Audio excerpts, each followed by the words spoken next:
हमारे बीच में आदरणीय हमारे बड़े भाई अरुण यादव जी, पूर्व पीसीसी अध्यक्ष, आदरणीय विवेक तनखा जी, आदरणीय हमारे प्रत्याशी जी, आदरणीय भवन सिंह शेखावत जी, जिलाध्यक्ष जी, मेरा छोटा भाई हनी बघेल जी, हमारे प्रताप ग्रेवाल जी, हमारे प्रभारी सोहेल भाई, सभी परिवार के यहाँ उपस्थित और सारे पत्रकार बंधु, मैं आप सबका स्वागत करता हूँ। हमारी पीसी को एड्रेस करेंगे, लीड करेंगे आदरणीय विवेक तनखा जी। सबसे पहले तो मैं आप लोगों को धन्यवाद देता हूँ कि आप लोग सब आज आए और इतनी गर्मी में काफ़ी देर से आप लोग यहाँ रुके हुए हैं, मगर रुकना भी सार्थक होगा क्योंकि ये जो समय देश का है ये फिर से नहीं आएगा। ये 2024 का जो लोकसभा चुनाव है ये एक प्रकार से ऐतिहासिक चुनाव है। ये चुनाव डिसाइड करेगा कि हमारा संविधान जो डॉक्टर बाबा साहब अम्बेडकर जी ने हमको दिया और सब लोगों ने मिल के इस संविधान को बनाया, ये चुनाव के बाद वैसे ये संविधान रहेगा नहीं रहेगा, और रहेगा तो किस शेप में रहेगा, किस पोजीशन में रहेगा। क्योंकि बीजेपी ने तो एक माइंड मेकअप कर लिया है कि उनको 400 पार जाना है। अब वो 400 पार कैसे जाएंगे, किसके सहारे जाएंगे, ये तो किसी को समझ नहीं आ रहा है। पता नहीं, हो सकता है उनको ईवीएम में ज़्यादा भरोसा हो, हम लोग को तो ईवीएम में बिल्कुल भरोसा नहीं है, मगर वो कहते हैं हम 400 पार होंगे। और जिस तरह से वो 400 पार होंगे, उनके कई एमपीज़ ने बोलना चालू कर दिया है कि हम तो संविधान बदलेंगे।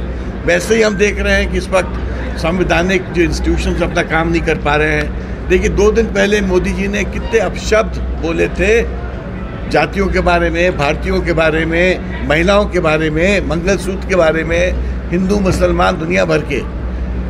इससे बहुत छोटी छोटी बातों पे इलेक्शन कमीशन कॉग्निजेंस लेके नोटिस दे देता है। 2 दिन हो गए, मोदी जी को कोई नोटिस गया है? पूरा विपक्षी दल उनके पास, इलेक्शन कमीशन के पास जा चुका है और जाने की भी जरूरत थी क्या? प्रधानमंत्री क्या बोल रहा था, विश्व सुन रहा था। फॉरेन कंट्रीज के न्यूज़ में आ रहा है ये सब बातें, और हमारे इलेक्शन कमीशन को कुछ सुनाई नहीं दे रहा है। अगर यही मोदी जी की मानसिकता है भारत को उस तरफ ले जाने की, तो माफ़ करिएगा, हम उसको साथ देने के तैयार नहीं है। हम नहीं चाहते कि भारत का संविधान हटे। हम नहीं चाहते जो व्यवस्था इस संविधान ने दी है, जो फ्रीडम प्रेस को दी है, जो फ्रीडम नागरिकों को दी है, जो फ्रीडम मतदाताओं को दी है, जो आपको घूमने फिरने, पार्टी बनाने, डिबेट करने की फ्रीडम दी है, अगर ये सब फ्रीडम खत्म हो जाएगी तो ये भारत नहीं रहेगा। और जो भारत अगर भारत नहीं रहेगा तो क्या ये बीजेपी का भारत रहेगा? हम बीजेपी के भारत को नहीं स्वीकार करते, हम तो पूरे देश के भारत को स्वीकार करते हैं। और इसीलिए ये जो चुनाव है हमारे लिए बहुत ही अहम चुनाव है। हम चाहते हैं कि इस चुनाव को में हमारी संविधान की सुरक्षा हो, हमारे नागरिकों की सुरक्षा हो, मताधिकार का सुरक्षा हो, और एक प्रकार से ये एक निर्णायक देश का चुनाव है। जहाँ तक कांग्रेस पार्टी का सवाल है, इतने अच्छा मैनिफेस्टो दिया है कांग्रेस पार्टी ने, चाहे वो युवकों के लिए दिया है, चाहे वो श्रमिकों के लिए दिया है, चाहे वो महिलाओं के लिए दिया है, चाहे वो SC ST के लिए दिया हो, हर वर्ग की कांग्रेस पार्टी ने फिक्र की है।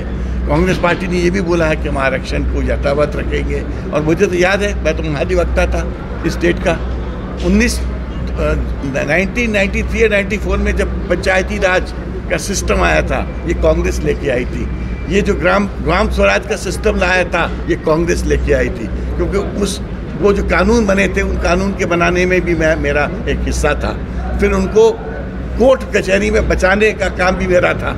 तो मेरे को पता है कि कांग्रेस पार्टी ने इस प्रदेश में और देश में ग्राम स्वराज, ट्राइबल्स का प्रोटेक्शन, शेड्यूल कास्ट, OBC के सब लोगों के अधिकारों के लिए कांग्रेस ने बहुत लड़ाई लड़ी है। समय आ गया है कि अब देश को बचाइए, सब जातियों को बचाइए, सब रीजन्स को बचाइए, और नागालैंड जैसी स्थिति मत करिए जहाँ 4 लाख लोगों ने नागालैंड में वोट नहीं दिया। आपको पता है 4 लाख लोगों ने एक कोई जगह है, कल रवीश कुमार जी को मैं सुन रहा था, जहाँ पर एक वोट नहीं पड़ा है। आप सोचो, लोग इतने नाराज हैं, मगर इलेक्शन कमीशन को कोई फर्क नहीं, मोदी जी को कोई फर्क नहीं पड़ता। मणिपुर के लोग वोट दें ना दें, हम ऐसी व्यवस्था नहीं चाहते जिनको ये फिक्र ना हो हमारे लोग वोट नहीं दे रहे हैं। अब आप कुछ कहना? आदरणीय, मैं इसको थोड़ा आदरणीय